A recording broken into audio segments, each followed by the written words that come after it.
Ողջույն, կցանկանայի մի քանի հարցի շուրջ մեկնաբանել, իմ կարծիքը ասել, դուք էլ ձեր կարծիքները կարող եք գրել մեկնաբանությունների տակ։ Առաջին հարց, նախ ինչ է PI-ը։ PI-ը դա կրիպտոարժույթի տեսակ է, թե ինչ է կրիպտոարժույթը կարող եք ծանոթանալ օրինակ Վիկիպեդիայից, կրիպտոարժույթը դա թվային արժույթի ինչ-որ տեսակ է։ Իսկ ինչ է PIN։ Ես տալիս եմ այն ինֆորմացիան, որ իրենք են ներկայացնում, թե ինչ է իրենցից ներկայացնում իրենց կրիպտոարժույթը։ Սա իրենց պաշտոնական կայքն է եւ այստեղ կարող եք ծանոթանալ այդ տեղեկության հետ։ Կարճ ասած, PIN կրիպտոարժույթ է, որը գեներացնում են, որը մայնինգ են անում հեռախոսների վրա հավելվածի միջոցով։ Ու ինքը միակ կրիպտոարժույթն է, որը հեռախոսի վրա է գեներացվում։ Այդ ամբողջ ինֆորմացիան կարող եք իրենց կայքից ծանոթանալ։ Ուրեմն հաջորդ հարցը, վստահել PI-ին թե ոչ։ Ու նայեք, դա նույնն է, ինչ որ հարցնենք բանկում գումար ենք դրել ու այդ գումարը բանկը մեզ հետ կտա թե ոչ։ Օրինակի համար եմ ասում, էլի, իրականում PI-ում, PI-ի մեջ դուք կարող եք գումարներ չդնել ու ուղղակի դուք անվճար գեներացնեք PI-ը ու այդ PI-ը հետագայում վաճառեք։ Կա նաև կարծիք, որ ասում են ինչի համար պետք է կրիպտոարժույթի ընկերությունը կամ ովքեր որ սարքել են այդ կրիպտոարժույթը նվեր տան մարդկանց այդ PI-ը, դա մարդիկ իրենց կարծիքն են հայտնում, համացանցում, որ դրա նպատակն է, որ մեզանից ստանան մեր պասպորտի տվյալները, մեր բնակության վայրը, հետագայում վաճառելու կամ ինչ-որ նպատակներով։ Իմ կարծիքով դա այդքան էլ այդպես չի։ Ես կարծում եմ, որ այդ ինֆորմացիան իրանք արդեն ունեն միջև մեր տալը ու ուղղակի հասարակ մարդկանցից ստանան իրենց ինֆորմացիան, օրինակ Հայաստանից, ինչի համար, ես չեմ կարող ասել, դա որտեղ ընդհանրապես հնարավոր է օգտագործել։ Եթե օրինակ ապրեինք ԱՄՆ-ում, որտեղ չգիտեմ, ինչ որ տարբերակներով, ինչ որ հանցագործ տարբերակներով հնարավոր է մարդու ինֆորմացիան ստանալ, հետո դրանով օրինակ ձևակերպել վարկ եւ այլն, այս դեպքում հայկական պասպորտով, հայկական անձնագրով Ամերիկայում կամ ուրիշ տեղ վարկ ստանալը դա իմ կարծիքով մի քիչ ծիծաղելի է, ոչ մի բանկ կամ ոչ մի կազմակերպություն չի տա տենց տվյալներով մարդկանց ուղղակի վարկեր դուրսը արտասահման։ Դրա համար իմ կարծիքով ես մի քիչ բացառում եմ, որ իրանք դա վերցնում են, այսինքն իրանք վճարում են մեզ, որ մենք տանք մեր անուն ազգանունը պասպորտի տվյալները ինչ որ նպատակով։ Դա հաջորդ հարցն էր եւ այսպիսի մի հարց էլ կա, իհարկե դա, այսինքն այդ հարցին հետո կանդրադառնանք, թե ինչ նպատակ կարող է ունենալ, որ սենց PIN բաժանում են, մի քանի տարբերակ ու իմ կարծիքը էլի դրա հետ կապված։ Բայց միջև այդ տարբերակները քննարկել, նայեք ես կուզեի երրորդ հարցը քննարկել, PI-ը բուրգ է թե ոչ։ Իմ կարծիքով ցանկացած կրիպտո արժույթ դա բուրգ է։ Դա իմ կարծիքն է։ Ինչի համար եմ ես այդպես կարծում, որովհետև եթե 10 հոգի առնում են կրիպտո արժույթ, հետո 11-րդին օրինակ ինչ որ մեկը խորհուրդ է տալ 11-րդ մարդն էլ է առնում կրիպտո արժույթ եւ քանի որ ինչքան շատ ենք առնում, այնքան կրիպտո արժույթի արժեքը բարձրանում է եւ վաճառելու դեպքում իր արժեքը ընկնում է, ստացվում է, որ ինքը ոնց որ բուրգ լինի, այսինքն մենք իրան շատ առնենք, իր արժեքը բարձրացավ, վաճառեցինք, իր արժեքը ընկավ։ Այսինքն բուրգի տրամաբանությունը մի քիչ ուրիշ է, բայց այս դեպքում կարելի նաև ինչ որ բուրգի ասել, որ կրիպտո արժույթը, այսինքն բոլոր կրիպտո արժույթները, դա կլինի Bitcoin, կլինի, չգիտեմ, PI, իմ կարծիքով դրանք բոլորն էլ կարելի է դասել բուրգերի ինչ որ տեսակի դասին, եթե վերցնենք, որ բուրգ է ինքը թե ոչ։ Միայն ի տարբերություն, այն բուրգին, որ դու ներդրում ես անում, մարդ ես բերում, որ դրանից քեզ տոկոս տան, դու ստեղ ուղղակի ներդրում չես անում, այսինքն դու գեներացնում ես քո հեռախոսի վրա ստանում ես այդ PIN, հետո այդ PIN վաճառում ես, այսինքն դու կոպիտ ասած կորցնելու բան չունես, եթե դու ներդրում չես արել։ Հաջորդ հարցը ասում են PIN ինչի համար են սառեցնում, չեն թողում, որ մենք վաճառենք, եթե ինքը ինչ որ հանցագործ նպատակներով չի ոնց որ պատրաստված, էլի։ Ուրեմն առաջի խնդիրը նրա մեջ է, որ եթե այսօր մարդիկ օրինակի համար գեներացրել են ասենք 30 միլիոն PI իրենց հեռախոսների վրա ու պատկերացրեք PI-ը հելլա վաճառքի եւ միանգամից մարդկանց 50%, ասենք 15 միլիոն PI սկսում է միանգամից վաճառում են։ Այդ դեպքում PI-ի գինը ասենք 0-ից ցածր կիջնի,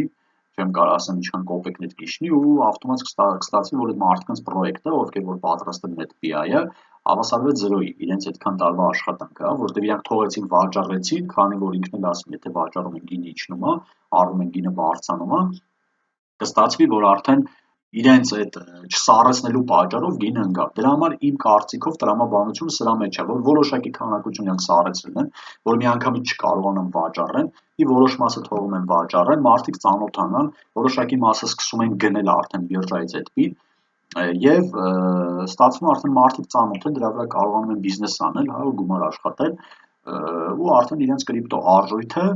ճանաչելի է դառնում ու սկսում է աշխատել։ Իմ կարծիքով սառեցնելու նպատակը դա է։ Ինչ նշանակում է տվյալների, հա, տալու հետ, պասպորտի կամ չգիտեմ, տես տվյալներ տալու հետ, եթե այդ տեսանկյունից նայենք, որ իրանք ինֆորմացիան մեր վերցնում են հետագայում ծախելու նպատակով, ուրեմն նույն տրամաբանությամբ մենք բիրժաների, կրիպտո բիրժաների չպիտի մեր պասպորտները, մեր տվյալները տանք, իսկ եթե մենք կրիպտո բիրժային մեր տվյալները չենք տալիս, վերիֆիկացիա չենք անցնում, մենք չենք կարող բիրժայում ուղղակի վաճառենք կամ ինչ-որ գումար հանենք կամ փոխանցենք։ Այսինքն ստացվում է, օրինակ, եթե ես գրանցված եմ Bytget-ում, գրանցված եմ Binance-ում, գրանցված եմ Bybit-ում,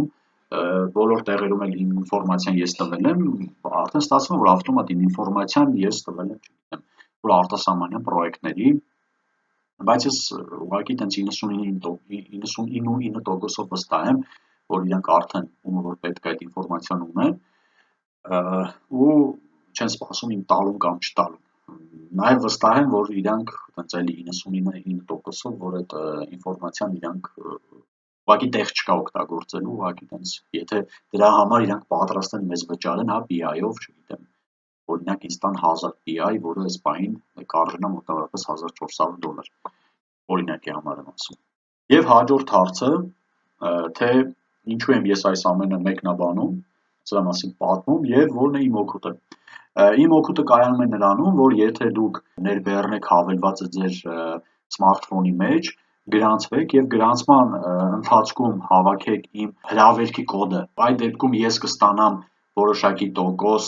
համակարգից, որ ես ձեզ հրավիրել եմ ու տարածել եմ իրենց հավելվածը, մարդիկ օգտվում են, այսինքն իրանց сообществան, հա, իրանց այդ խումբը ավելի մեծանում է, մարդիկ ավելի շատ են իմանում BI-ի մասին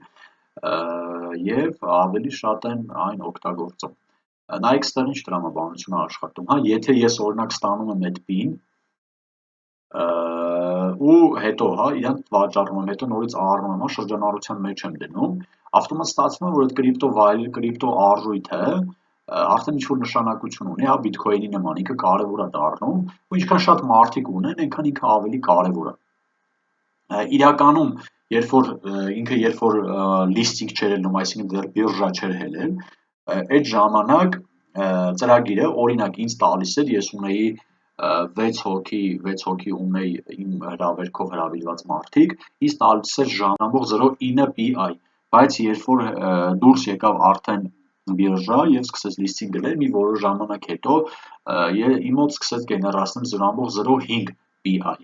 այսինքն ինձ սկսում է քիչ տալ ու դա բոլորին, հիմա նոր հավելվածը, որ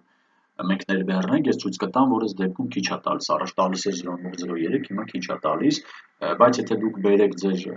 հրավերքի կոդով բերեք ձեր բարեկամների, ձեր ընկերներին, ձեր PI-ը համեմատած կբարձրանա, հա, տոկոսը։ Դրա նպատակն էլ է, որ իրանք արդեն սկսում են քիչ տալ, որովհետև ինքը իրանք արդեն ինչ-որ արժեք է ներկայացնում, ինքը գին ունի, այս պահին դե բարձր արդեն քիչ են տալիս։ Հիմա ինչ նշանակում է, թե ինչքան է իր արժեքը, ու մարդիկ կլինեն, որ կասեն, մենք մեզ պետք չի դա, որովհետև դա կոպեկներ է, իր արժեքը այս պահին $1.44 է, մոտավորապես, ու հիմա իրականում, հա, ինքը քիչ է տալիս, երբ որ ներբեռնում ենք եւ գեներացնում ենք քիչ է տալիս, բայց չմոռանանք, որ կար ժամանակ, որ բիտքոինը կոպեկներ էր, հա, չգիտեմ, մի քանի ցենտներ, իսկ հիմա այս պահին բիտքոինի գինը մոտավորապես $84,000-86,000 է, այսինքն եթե այն ժամանակ նույն տրամաբանությամբ մենք չենք գնել բիտքոին, չենք պահել, հիմա մենք չունենք այդ ամենը, այդ գումարը չունենք, իսկ մարդիկ, ովքեր ներդրում են արել, գնել են բիտքոինը, պարզա, որ իրենք հիմա կոպեկներ են դրել ու լուրջ գումարներ են աշխատել։ Այսինքն այս պահին ինքը 1.44 է, կարող է 1 տարի հետո ինքը ոչ թե 1.44, այլ լինի $10, $50, նույն տրամաբանությամբ կարող է իջնի $0.9, այսինքն դա դուք եք որոշում, որ իրեն գեներացնեք թե չէ, որ օրվա մեջ մի անգամ մի քանի վայրկյանով մտնեք այդ կոճակը արժի սեղմեն թե չէ։ Ուրեմն ստեղ սա բիրժան է, որտեղ որ լիստինգ է լինում այս պահին, Bybit բիրժան է, որտեղ որ կարող եք գնել եւ վաճառել BI-ը։ Ես իմ նախորդ վիդեոյում ցույց եմ տալիս, թե ինչպես փոխանցել BI-ը ByteGet բիրժայի վրա, ինչպես վաճառել եւ ինչպես նորից գնել։ Կարող եք վիդեոյին ծանոթանալ, նաեւ տեսնել, որ ինքը իրականում հնարավոր է փոխանցել, հնարավոր է վաճառել եւ հնարավոր է գնել։ Դրա հետ կապված որ հարց չլինի, որտեղ ես ոնց որ դուք մինչև չեմ մացել ինքը աշխատող է թե չէ, բայց փաստը ցույց է տալիս, որ այս պահին ինքը ամենայն դեպս աշխատող է։ Նորից վերադառնանք այն հարցին, թե իրանց նպատակը որն է, ես կուզեի մի օրինակ բերեի, օրինակ մոտավորապես մի 8 տարի առաջ ես ունեի Ամերիկայից գործընկեր եւ իր հետ պատրաստում էինք կայք, spaceplug.com կայքը, մոտավորապես 3 տարի աշխատեցինք, դա իրանից ներկայացնում է պրոյեկտ, որը նման է օրինակ Amazon-ին, այսինքն կան վաճառողներ եւ կան գնորդներ, վաճառողները տարբեր մարդիկ են, տարբեր ընկերություններ են, ասենք անհատներ են, չգիտեմ, ովքեր վաճառում են իրենց ապրանքները եւ Ամերիկայից կարող են մտնել եւ պատվիրել գնել այդ ապրանքը։ Դա բավականին մենք մեծ աշխատանք կատարեցինք եւ այդ ժամանակ, քանի որ կրիպտո արժույթները նոր էին շրջանառության մեջ, բիտքոինը այդ ժամանակ ինչքան հիշում եմ մոտավորապես $4 կամ $5,000 կարգի էր, ու դա կլինի 8 տարի առաջ կամ 7 չեմ հիշում, մոտավորապես այդքան։ Այդ կարգեր ու այդ ժամանակ մենք որոշել էինք, որ կստեղծենք մեր կրիպտո արժույթը ու որպեսզի այդ կրիպտո արժույթը մենք շրջանառեինք, այսինքն կարողանանք իրան տարածել, որ մարդիկ բիրժայում առնեն, ծախեն ու ոնց որ գինը փոփոխվի, որ ներդրում արվի, նաև մեր պրոյեկտի մեջ, իմ ամերիկացի գործընկերոջ հետ էլի, որոշել էինք sense տարբերակով, որ մեր կրիպտո արժույթով հնարավոր կլներ մեր կայքից առևտուր անել։ Այսինքն, եթե օրինակ այս ապրանքը արժի $35.99, մենք նախատեսում էինք այսպիսի տարբերակ, որ եթե գնորդը մտներ բիրժայից մեր կրիպտո արժույթը առներ, օրինակ չգիտեմ, $1 լիներ իր գինը, ու $1-ով, ասենք, առներ օրինակ 30 հատ մեր կրիպտո արժույթից, ինքը կարող էր այդ կրիպտո արժույթով մեր մոտից գնում կատարել, ու այս դեպքում մենք իրան արդեն զեղչ էինք տալու, այսինքն այս ապրանքը ոչ թե վաճառելու էինք իրան $35.99, այլ ապրանքը վաճառելու էինք $30, այսինքն մենք կոպիտ ասած $5 իրան նվեր էինք տալու, նվեր չասեմ, $5 զեղչ էինք անելու նրա համար, որ ինքը մեր կրիպտո արժույթից օգտվեր, գներ եւ մեր կրիպտո արժույթը զարգանար։ Հիմա նույնը BI-ն է, ես ձեզ ասացի տենց մի օրինակ, թե ինքը ինչ կարա լինի, այսինքն կարա իրանց BI-ը էլի օգտագործվի ինչ-որ նպատակով ու դա տանի նրան, որ այդ արժույթի գինը բարձրանա, քանի որ պահանջարկ ունի արժույթը, իր գինը սկսի բարձրանալ։ Այսօր այսքանը, հաջորդ վիդեոյում կտեղադրեմ, թե ինչպես ներբեռնել եւ տեղադրել Pi հավելվածը սմարթֆոնների վրա։ Եթե հետաքրքիր է, կխնդրեի բաժանորդագրվեիք իմ ալիքին եւ դնեիք լայք։ Շնորհակալություն դիտման համար։